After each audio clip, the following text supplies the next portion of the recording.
Well, human trafficking and sex slavery are exploding crimes around the world, and they are happening right here in Southwest Florida. In part two of her exclusive report, Marissa Braney introduces us to a local couple that has dedicated their lives to combating this heinous crime. We were appalled. Retired couple Sally and Lowell Sennett were also hooked after seeing a TV show about human trafficking and its exploding presence here in the U.S. We said, what can we do about this? After learning it was the fastest growing crime in the world, they began traveling to points of origin for trafficking, visiting with rescued child slaves in the slums of Sudan, Nairobi, Kenya, and Romania. Now, we're grandparents with 7 grandkids, so this was like really stretching our comfort zone. But we had a purpose, and that purpose drove us. And it was their world travels that brought their efforts right back here to Southwest Florida. They are coerced, they are beaten, they are induced with drugs. And these traffickers are saying, we'll kill your family if you try to escape. They don't even have to have the physical chains. They're lured by promises of modeling careers. The boys are even lured by promises of trying out for a soccer team and getting a college scholarship. This is happening right now in Lee County. Take this arrest just 2 months ago. This Bonita Springs man accused of forcing his teenage wife to have sex with other men. This past summer, this Cape Coral barber shop shut down.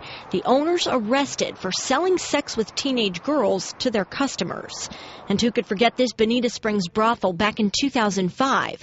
Authorities say 7 women here were smuggled into the country and used as sex slaves. Is that we're not getting the information to generate from the public to generate a lot of cases right now. Human trafficking detective Mike Zaleski says while the sheriff's office has been successful with some cases, there are far more out there that detectives simply aren't getting enough information on to investigate.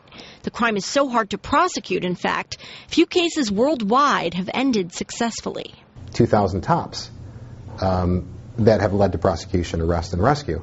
The victims that are rescued need extensive help. The Sennettses are now committed to giving that through their nonprofit, Wings of Shelter. Somebody in the course of events had approached us and said, do you think you could find us a safe house or build us a safe house? And we said, we don't know. We've never really thought about that before. But the Sennettses say it all fell into place. They found donors and host parents. The safe house is set to open in Lee County next month. It's the first long-term shelter for child trafficking victims in the state.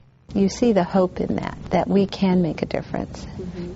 Just us, like we're nobody really, and yet we can make a difference. We've made our income. Now what are we going to do with the rest of our life? How long can we lay on the beach and play golf and focus upon ourselves? I think that people are much happier. I know that I am, for sure, focusing on someone else.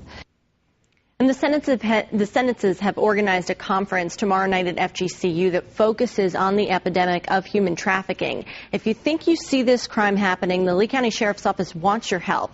You're asked to call Crime Stoppers 1-800-780-TIPS. Live in the studio, Marissa Braney, NBC2.